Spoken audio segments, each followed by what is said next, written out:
नमस्कार साथियों, फिर से स्वागत है आपके अपने YouTube चैनल पर जिसका नाम है dignity commerce and competition classes में। तो आज की वीडियो में हम बात करेंगे यूपी बोर्ड एग्जाम 2026।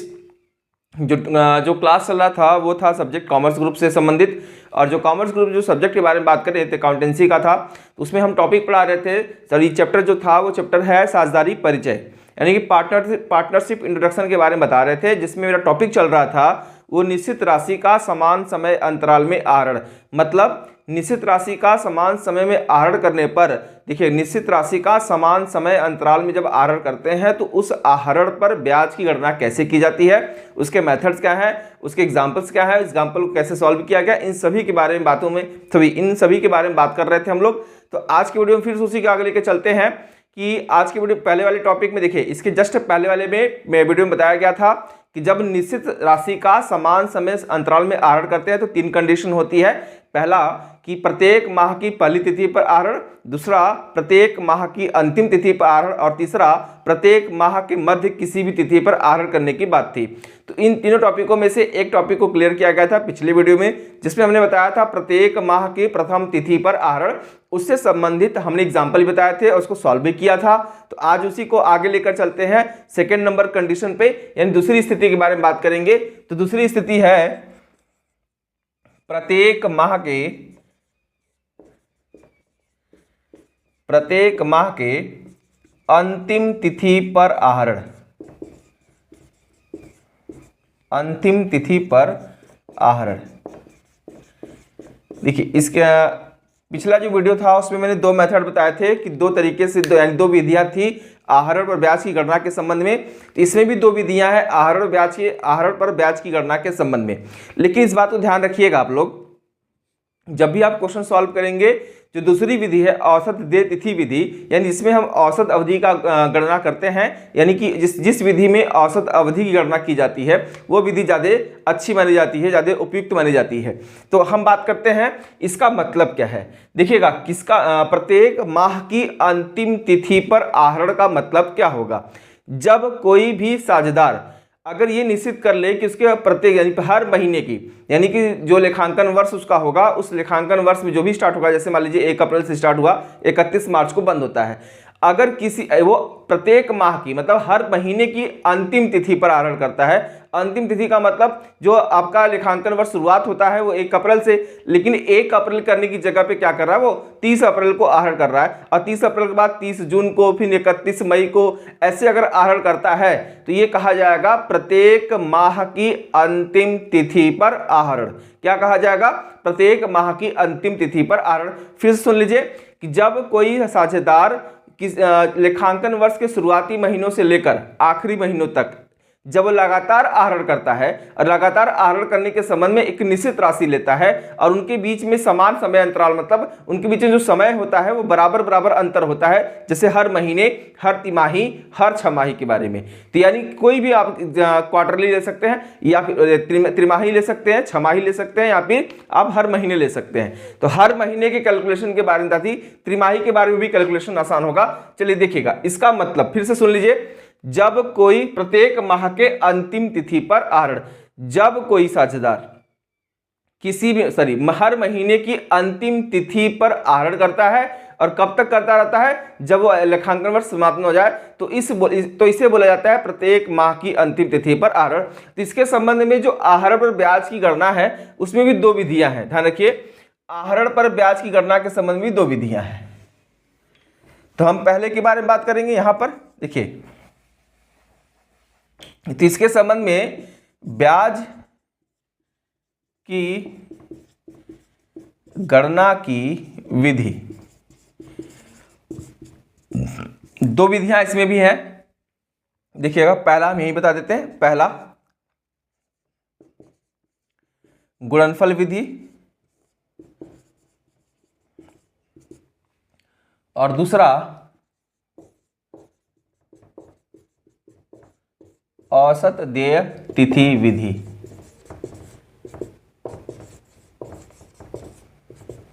तो ये आपके 2 कंडीशन, 2 मेथड हैं। तो गुणनफल विधि के लिए क्या करना होगा, सबसे पहले आपको क्या निकालना होगा, गुणनफल। क्या निकालना होगा? गुणनफल। और गुणनफल निकालने के लिए हमको चाहिए क्या? आहरण की राशि, आहरण की राशि गुणे अवधि। अब यहां पे बात करते हैं अवधि के संबंध। देखिएगा, आहरण की राशि मतलब जितना आप आहरण किए उनके बारे में, और अवधि का मतलब होता है जिस तिथि को आहरण किया गया है उस तिथि से लेकर खाता बंद करने की तिथि तक की अवधि ज्ञात करते हैं। एग्जाम्पल, जैसे अगर मान लीजिए कोई साझेदार 30 अप्रैल को आहरण करता है तो 30 अप्रैल से लेकर 31 मार्च तक जितने महीने होंगे उतने महीने का आहरण की राशि में क्या कर देंगे? हम गुणा कर देते हैं। क्लियर है?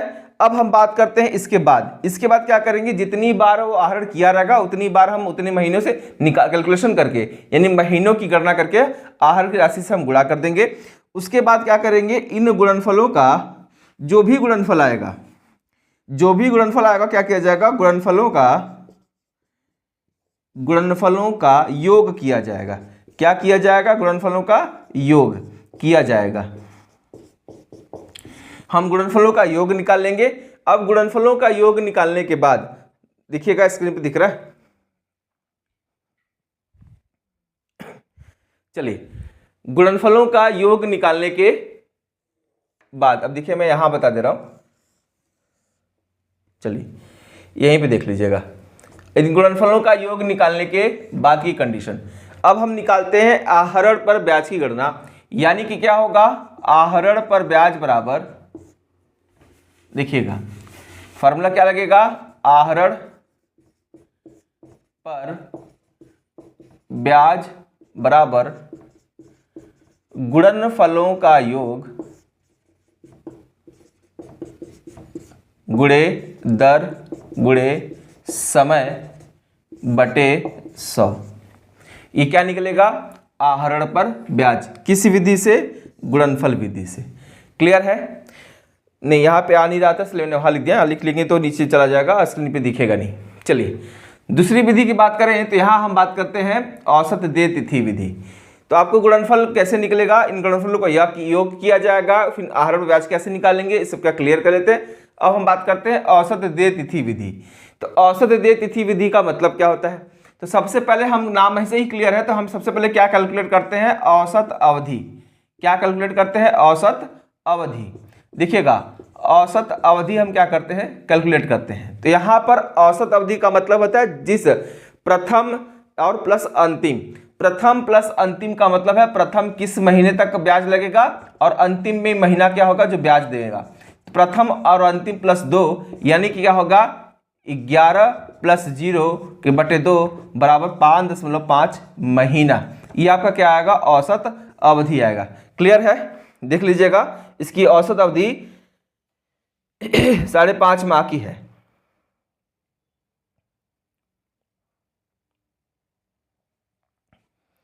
ठीक है, लेकिन ध्यान रखिएगा एक चीज और, यहां पर औसत अवधि 5.5 माह की तो है, लेकिन जब इसका हम नोट में लिख लेते हैं, यहां पर नोट देखिएगा, नोट होगा जब त्रैमासिक होगा, जब त्रैमासिक होगा तब की कंडीशन में क्या होगा? त्रैमासिक होगा तो क्या करेंगे? तो हम केवल क्या करेंगे? 9 प्लस 0 के बटे 2 बराबर 4.5 माह। ये आपका कंडीशन बनेगा। ध्यान रखिएगा, त्रैमासिक में और ये मासिक में। एक चीज क्लियर कर लीजिएगा बहुत अच्छे से, इसको समझाते हुए चलेंगे। जब हम क्वेश्चन सॉल्व कराएंगे तो हम समझा देंगे कि कंडीशन क्या अप्लाई हो रही है यहां पर। क्लियर है? त्रैमासिक आधार पर ठीक है, 4.5 माह की होगी। क्लियर ना? तो अब ध्यान रखना इस चीज का। तो अब ये तो था औसत अवधि निकालिए, लेकिन त्रैमासिक वाला ध्यान रखिएगा, क्योंकि ये प्रश्न अभी तो नहीं, आपके बोर्ड एग्जाम पूछ भी सकता है, नहीं भी, लेकिन कंपटीशन एग्जाम में पूछ सकता है। सीयूटी या फिर विद्यापीठ या फिर किसी भी स्टेट की यूनिवर्सिटी का एग्जाम देंगे या सीयूटी का एग्जाम देंगे तो उसमें पूछा जा सकता है प्रश्न ये कि जब ये जो सर्टेन अमाउंट यानी निश्चित राशि का समान समय अंतराल में आहरण करते हैं तो उसकी औसत अवधि, जब प्रत्येक माह की प्रथम तारीख पर आहरण करते हैं तो उसकी औसत अवधि क्या होती है, जब प्रत्येक माह की अंतिम तारीख पर तिथि पर आहरण करते हैं तो उसकी औसत अवधि क्या होती है। तो जब मासिक आधार पर करेंगे तो औसत अवधि 5.5 माह की होगी, जब त्रैमासिक करेंगे तो औसत अवधि 4.5 माह की होगी। ध्यान रखिएगा। अब हम निकालते हैं आहरण पर ब्याज। तो यहाँ पे आहरण पर ब्याज बराबर आहरण पर ब्याज बराबर कुल आहरण गुणे दर गुणे औसत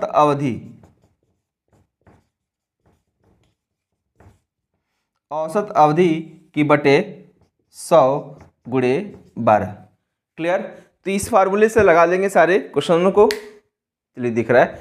चलिए ये तो था आपको, देखिए ये दोनों मेथड में से किसी एक मेथड का प्रयोग करके आप सॉल्व कर सकते हैं चाहे, लेकिन सबसे अच्छा ज्यादा उपयुक्त माना जाता विधि क्या है, औसत देय तिथि विधि। तो हम सॉल्व करेंगे दोनों से, लेकिन जो लास्ट टॉपिक होगा वो एक ही से सॉल्व होगा। वहां आप कभी भी मतलब दूसरे सॉल्व करेंगे ऐसा नहीं है कि नहीं आएगा, लेकिन कैलकुलेशन बढ़ेगी क्योंकि वहां दिनों की कंडीशन आ जाएगी, इसलिए वहां हम कैलकुलेशन करेंगे औसत अवधि से। यहां हम कैलकुलेशन कर रहे हैं, दोनों से कर रहे हैं। तो हम बात करते हैं उदाहरण पे। क्लियर है। तो आपको समझ में आ गया होगा कि जब प्रत्येक माह की अंतिम तारीख के बारे में बात हो रही है। जब प्रत्येक माह की अंतिम तिथि पर आहरण करते हैं तो आहरण पे जो आहरण किया जाता है उस आहरण पर ब्याज की गणना के संबंध में दो विधियां हैं। प्रत्येक माह की प्रथम तारीख का आहरण का मतलब अंतिम तिथि पर आहरण का मतलब होता है हर महीने की आखिरी तारीख पर आहरण करना। जब कोई साझेदार प्रत्येक माह के अंतिम तिथि पर आहरण करता है तो उस संबंध में हम आहरण पर ब्याज की गणना कैसे करते हैं, और ब्याज की गणना के संबंध में दो विधियां हैं, एक आपका गुणनफल विधि और एक आपका औसत देय तिथि विधि। क्लियर हो गया। चलिए अब हम बात करते हैं एग्जाम्पल पे। क्लियर। चलिए इसको मिटा देते हैं, मिटाने के बाद क्वेश्चन लगाते हैं एग्जाम्पल पे। मिटा दें इसको।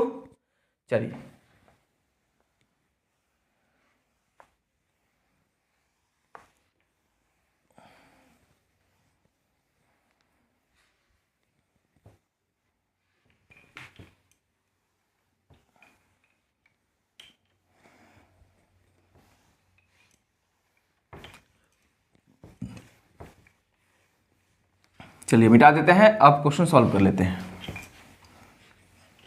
अब लेते हैं उदाहरण।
चलिए देखिए ये तो था पिछले का, लेकिन अब एग्जाम्पल के बारे में बात करते हैं। उदाहरण देखिए, उदाहरण क्या है।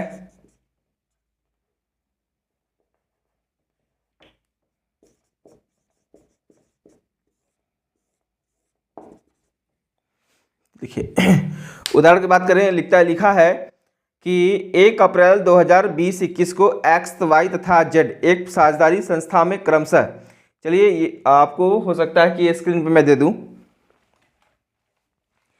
चलिए लिखा है कि 1 अप्रैल 2020 को एक्स वाई तथा जेड एक साझेदारी संस्था में क्रमशः 60,000, 30,000 तथा 15,000 की पूंजी लगाकर प्रवेश करते हैं। वर्ष के दौरान प्रत्येक साझेदार प्रति माह 1,500 रुपये का आहरण करता है, जिस पर 5% दर से ब्याज गणना करना है। वर्ष 2020-21 के लिए ब्याज की गणना कीजिए। तो ये आपका था ब्याज की गणना के संबंध में एग्जाम्पल है। तो एग्जाम्पल मैं यहाँ पे नीचे लिख दूंगा, आपके स्क्रीन पे नीचे दिखेगा। तो हम यहाँ बात करते हैं डेटा के संबंध में। तो लिखा है कि यहाँ हम सॉल्यूशन के बारे में बात करेंगे। 1 अप्रैल, फिर से क्वेश्चन पढ़ रहे हैं, देखिएगा क्वेश्चन क्या है। तो क्वेश्चन में बात करें तो लिखा है कि 1 अप्रैल 2020 को एक्स वाई तथा जेड एक साझेदारी संस्था में क्रमशः 60,000, 30,000 तथा 15,000 की पूंजी लगाकर प्रवेश करते हैं। वर्ष के दौरान प्रत्येक साझेदार प्रति माह 1,500 रुपये का आहरण करता है, जिस पर 5% की दर से ब्याज की गणना करनी है। वर्ष 2020-21 के लिए ब्याज की गणना कीजिए यदि आहरण प्रत्येक माह के अंत में किया जाता है। अगर प्रत्येक माह के अंत में अगर आहरण किया जाएगा तो इसके संबंध में क्या लगेगा, तो आपको डेट लिखना है। देखिए आपको लेना है तारीख, देखिएगा लेना है तारीख, दिन, फिर उसके बाद आहरण की राशि,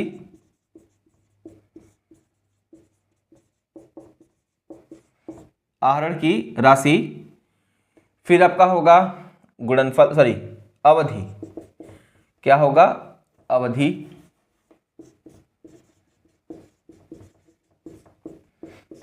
गुणनफल, उसके बाद बस क्वेश्चन सॉल्व किया जाएगा। ठीक है चलिए, तो तारीख के और दिन के बारे में बात करें तो कब कब कब है खाता बंद, कब होता है, क्वेश्चन में लिखा है खाता बंद करने के संबंध में कि 1/20-21 के लिए निकालना है। स्टार्ट 1 अप्रैल 2020 के बारे में बात हो रही है। 1 अप्रैल सन 2020, दिन नहीं तारीख के बारे में। चलिए मान लीजिए तारीख है 1 अप्रैल 2020, 20 तो रहेगा, जहां बदलेगा वहां बदल देंगे 20। अब 1500 रुपए की बारी बारी आहरण करने की बात हो रही है, तो यहाँ आहरण राशि कितनी है 1500 गुणे 1 अप्रैल नहीं होगा, क्योंकि यहाँ पे बात करते हैं कि शुरुआत किस महीने से होगी, क्योंकि क्वेश्चन में लिखा है कि क्वेश्चन नहीं, एग्जाम पे देखिए, प्रत्येक माह के अंतिम तिथि पर आहरण करते हैं, तो अंतिम तिथि शुरुआत कहाँ से होगी, तो यहाँ अंतिम तिथि शुरुआत होगी, ध्यान रखिएगा, वो 30 अप्रैल से होगी। अंतिम तिथि की शुरुआत कहाँ से होगी, 30 अप्रैल से होगी। क्लियर। चलिए अगर ये बताइए कि अगर 30 अप्रैल सन 2020 को 1500, अब यहाँ पे पहले हम लिख ले सारा, उसके बाद कैलकुलेट करते हैं। 30 के बाद अप्रैल के बाद मई कितने तारीख का होता है, 31 का, 31 मई सन 2020 कितने का आहरण करेंगे, 1500 का आहरण करेंगे। 31 मई के बाद जून 30 जून कितने का आहरण करेंगे, 2020 को 1500 रुपये का आहरण, तो सेम राशि सेम है। 30 जून के बाद 31 जुलाई, 31 जुलाई सन 2020 1500, फिर जुलाई के बाद 31 अगस्त 2020 1500, फिर बात करें 15, फिर उसके बाद 30 सितंबर 2020 1500, फिर 31 अक्टूबर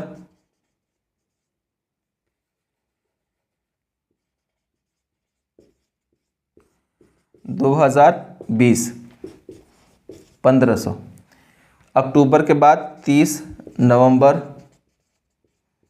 2020 1500, फिर 31 दिसंबर 2020 1500, 31 जनवरी 2021 1500, 29 फरवरी, सॉरी 28 फरवरी 2021 1500, उसके बाद हम बात करें 31 मार्च, देखिए दिख रहा है, ओहो फरवरी की में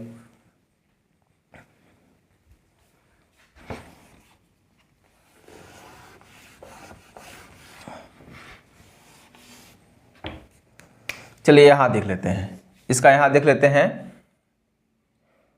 28 फरवरी कितना आहरण है 1500 का, चेक कर लीजिएगा। फिर 31 मार्च 1500 रुपये का, ठीक है। चलिए अब ये बताइए, सब सही है, चलिए देखते हैं। 1500 रुपये का आहरण कब किए हैं? 30 अप्रैल को किए हैं। तो 30 अप्रैल को शामिल नहीं करेंगे। अब हम 1 मई से चलेंगे, तो 1 मई से लेकर 31 मार्च चलेंगे तो 11 महीने होंगे। फिर ये 10 महीना, फिर ये 9, फिर 8, फिर 7, फिर 6, फिर 5, फिर 4, फिर 3, फिर 2 और यहाँ पर 1, 1500 रुपये का आहरण गुणे 1 और यहाँ पर 31 मार्च 1500 गुणे 0। क्लियर? तो अब हम बात करते हैं गुणनफल के बारे में। तो गुणनफल कितना आएगा भाई?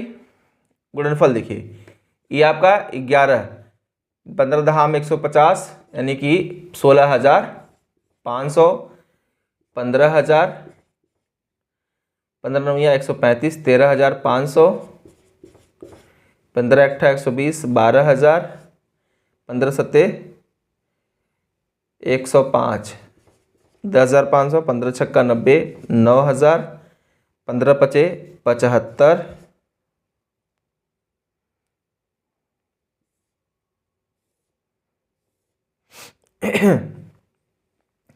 15 चौका 60, 15 का 10, 9, 8, 7, 6, 5, 4, 3, 15 तियाँ 45, 15 तियाँ 45, 15 दूना 30 और यहाँ का लिख लेते हैं 15 एक कम 15, 15 एक कम 15, 15 0 0। देखिए दिख रहा है? चलिए 1500 तक दिख रहा है ना। 0 की कंडीशन यहाँ बनेगी लास्ट में।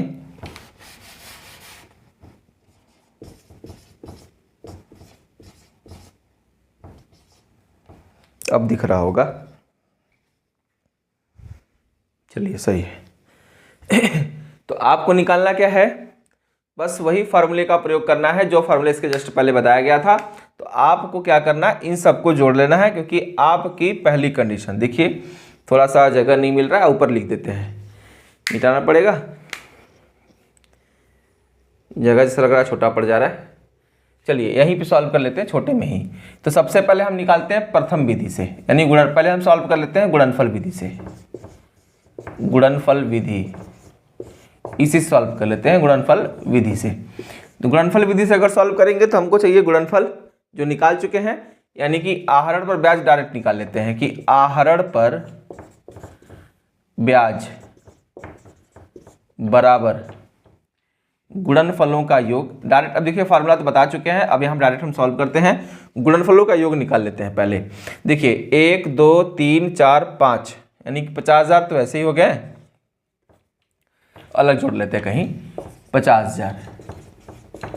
अब यहाँ पर प्लस की कंडीशन, ठीक है, 50 ये हो गए, 6 5 11 3 14 2 16, 16 9 25, 25 7 32, 6 31, सॉरी 6 5 11 11 3 14 2 16, 16 9 25, 25 7 32, 6 38, 38 4 42, 42 3 45, 43,000, 43,000 ये हो जाएगा।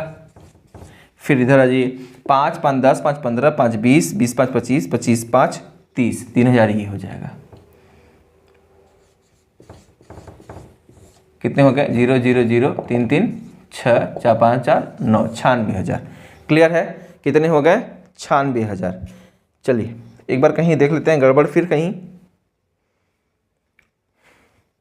5 5 10 5 15 5 20 5 25 5 30, यहाँ गड़बड़। 6 5 11 3 14 14 2 16 9 25, 25 7 32, 32 6 38, 38 4 42 3 45 1 46, यही गड़बड़ था 46, यानी कितना आएगा? 99,000।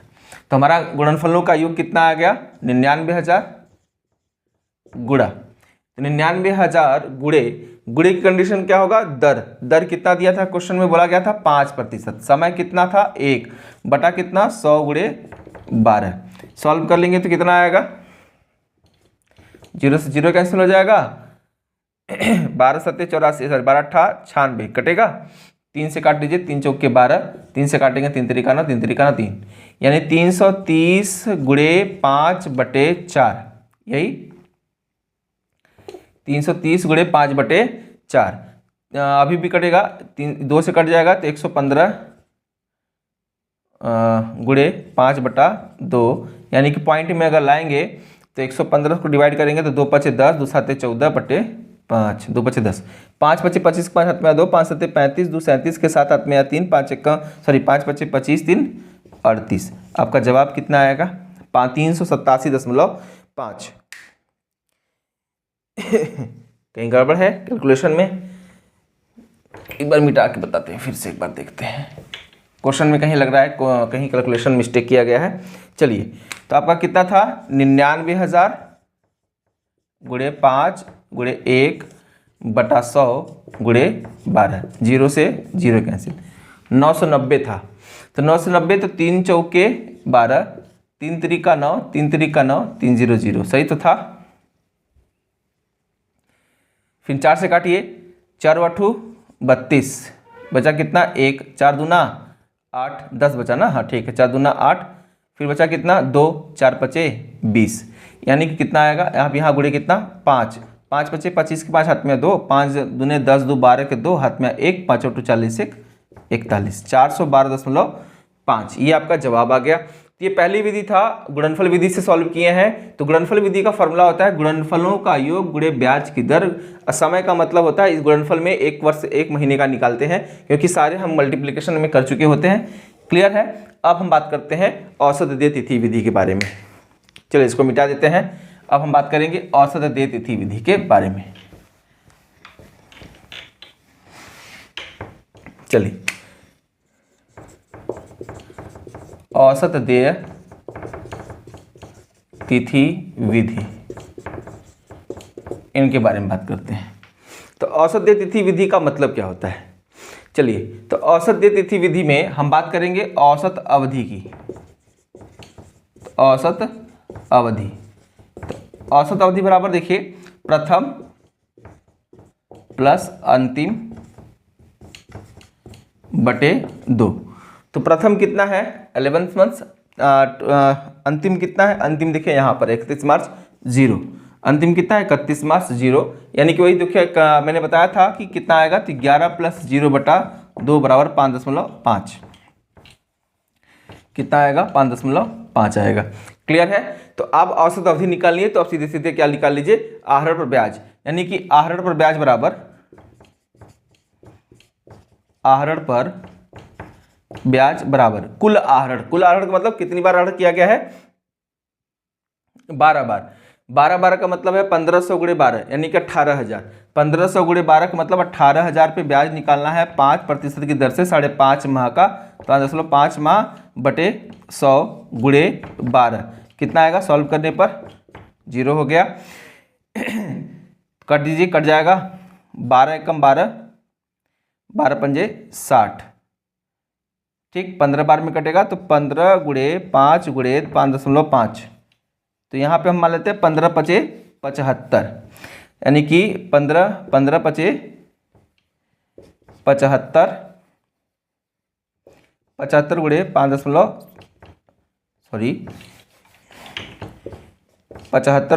5.5 कैलकुलेट कर लेते हैं। तो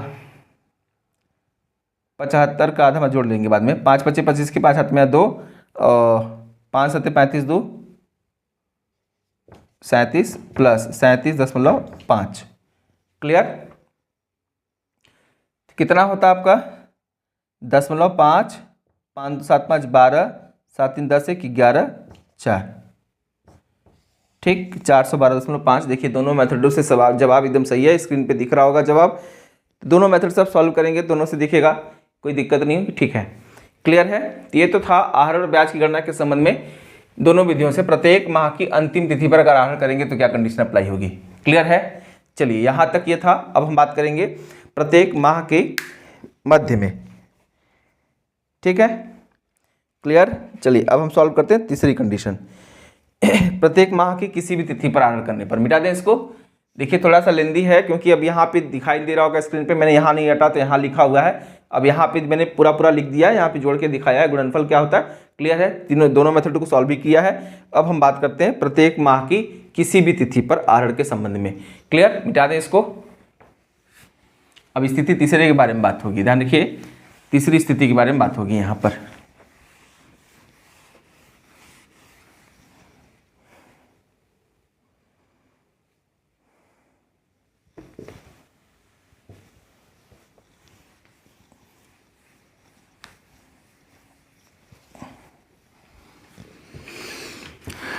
कोई दिक्कत आपको नहीं हो रही होगी, कोई परेशानी होगी भी नहीं, क्योंकि सारा कुछ डिटेल में है, चल रहा है। चलिए, आपके स्क्रीन पे एक क्वेश्चन दिखेगा, उसी क्वेश्चन को सॉल्व करते हुए चलेंगे। हो सकता है सबसे ऊपर क्वेश्चन लिखेंगे, क्योंकि नीचे दिखेंगे नहीं, दिखेंगे तो सॉल्यूशन सब छिप जाएगा। चलिए बात करते हैं स्थिति तीसरे पे।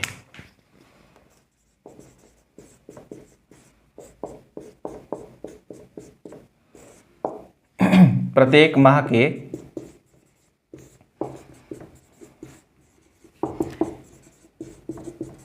किसी भी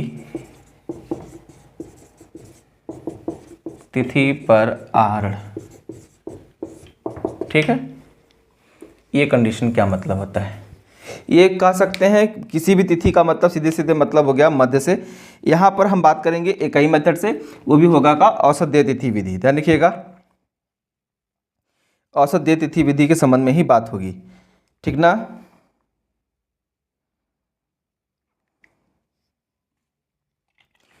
चलिए, तो औसत देय तिथि विधि के बारे में अगर सोचें तो आपका जवाब सीधे सीधे यहाँ कितना होगा, देखिए यहाँ पर। तो एक ही मेथड का हम प्रयोग करेंगे इसमें, पहले एक ही का, वो भी हम किस मेथड के बारे में बात कर रहे हैं, औसत देय तिथि विधि। औसत देय तिथि विधि, क्लियर। तो औसत देय तिथि विधि में हमको सबसे पहले क्या निकालना होगा, औसत अवधि। पता है कि देखिए, तो औसत अवधि यहाँ सीधा सीधा क्यों होगा, क्योंकि देखिए प्रत्येक माह के मध्य या फिर किसी तिथि के मध्य का मतलब सीधा सीधा है कि यहाँ पर जो हम निकालेंगे औसत अवधि, वो सीधे सीधे कितने माह की होगी, 6 माह की होगी। ध्यान रखिएगा, कितने माह की होगी, 6 माह का होगा। क्योंकि जब हम 12 मध्य के बारे में बात करेंगे, देखिएगा यहाँ पर अगर हम मध्य के बारे में बात करेंगे तो सीधा सीधा कितने माह की होगी, मध्य। देखा, सीधी साझेदार द्वारा प्रत्येक माह के मध्य में किसी तिथि पर एक निश्चित राशि का आहरण किया जाता है, तो आहरण की संपूर्ण राशि पर 6 माह अवधि पर ब्याज लगाया जाता है। यानी सीधा सीधा ये कह रहा है कि जब कोई साझेदार प्रत्येक माह के मध्य में किसी भी तारीख पर आहरण करता है, प्रत्येक माह के मध्य में किसी भी तारीख पर आहरण करता है, तो उस कंडीशन में इसकी औसत अवधि जो होती है वो सीधे सीधे कितने माह की होती है, 6 माह की होती है। क्लियर, तो कितने माह की होती है, 6 माह की होती है। तो यहाँ पर आहरण कितना होगा, तो अब निकालेंगे क्या, आहरण पर ब्याज बराबर क्या होगा, आहरण पर ब्याज बराबर कुल आहरण गुणे दर गुणे औसत अवधि बटा 100 गुणे 12। क्लियर था, 100 गुणे 12। तो यहाँ पर हम तीनों तरीके से, दो तरीके से सॉल्व कर चुके हैं। तीसरी कंडीशन बता रहे हैं, तीसरी कंडीशन में देखिए क्या लिखा है, तो गुणे 100 गुणे 12। तो यहाँ पे जो आपने इंटरेस्ट निकाला था वो आपने देखिए, अब हम जो पिछला एग्जाम्पल हम देख चुके हैं उसी एग्जाम्पल को यहाँ सॉल्व कर लेंगे, हम नहीं लिखेंगे, क्योंकि आपको पिछला एग्जाम्पल बहुत डिटेल बताया गया। तो हम उसी एग्जाम्पल को सॉल्व करते हैं, यहाँ पर फिर से लिख लेते हैं। डेटा मैं लिख ले रहा हूँ, देखिए कुल आहरण मैंने निकाला था, कुल आहरण बराबर 18,000, ठीक। फिर ब्याज की दर बराबर 5%। तो पूरा सॉल्यूशन आपको समझ में आ गया। तो यहाँ पर औसत अवधि निकाल लीजिए कि औसत अवधि बराबर औसत अवधि, तो औसत अवधि बराबर 6 माह, ठीक। क्लियर। अब हम निकालते हैं ब्याज। तो ब्याज की फार्मूला के अकॉर्डिंग लिख देते हैं सीधे सीधे, 18,000 गुणे दर कितना है 5% गुणे औसत अवधि कितनी 6 माह बटे 100 गुणे 12। जवाब आपका क्या आएगा, 6 दूना 12, 2 से काटेंगे तो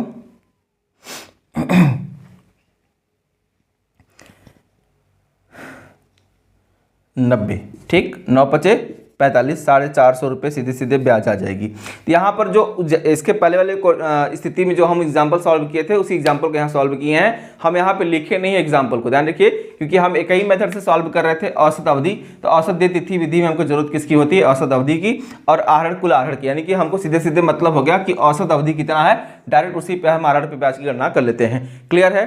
चलिए, तो ये तो था निश्चित समय अंतराल निश्चित राशि का समान समय अंतराल पे आहरण और ब्याज की गणना के संबंध में। 3 प्रकार की स्थितियां थी।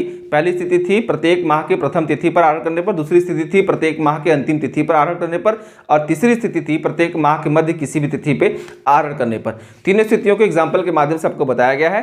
चलिए, वीडियो अच्छी लगी तो चैनल को सब्सक्राइब करिए, वीडियो को लाइक करिए, शेयर करें, कमेंट करें, और जो भी कुछ पूछना आपको है कमेंट के माध्यम से पूछ सकते हैं। तब तक के लिए धन्यवाद। तो इसके पहले आप जो नेक्स्ट वीडियो आप देखेंगे उसमें होगा सीमित दायित्व वाली साझेदारी, यानी सीमित दायित्व साझेदारी से संबंधित कुछ वीडियो कुछ बातों के बारे में बताया जाएगा। तब तक के लिए धन्यवाद।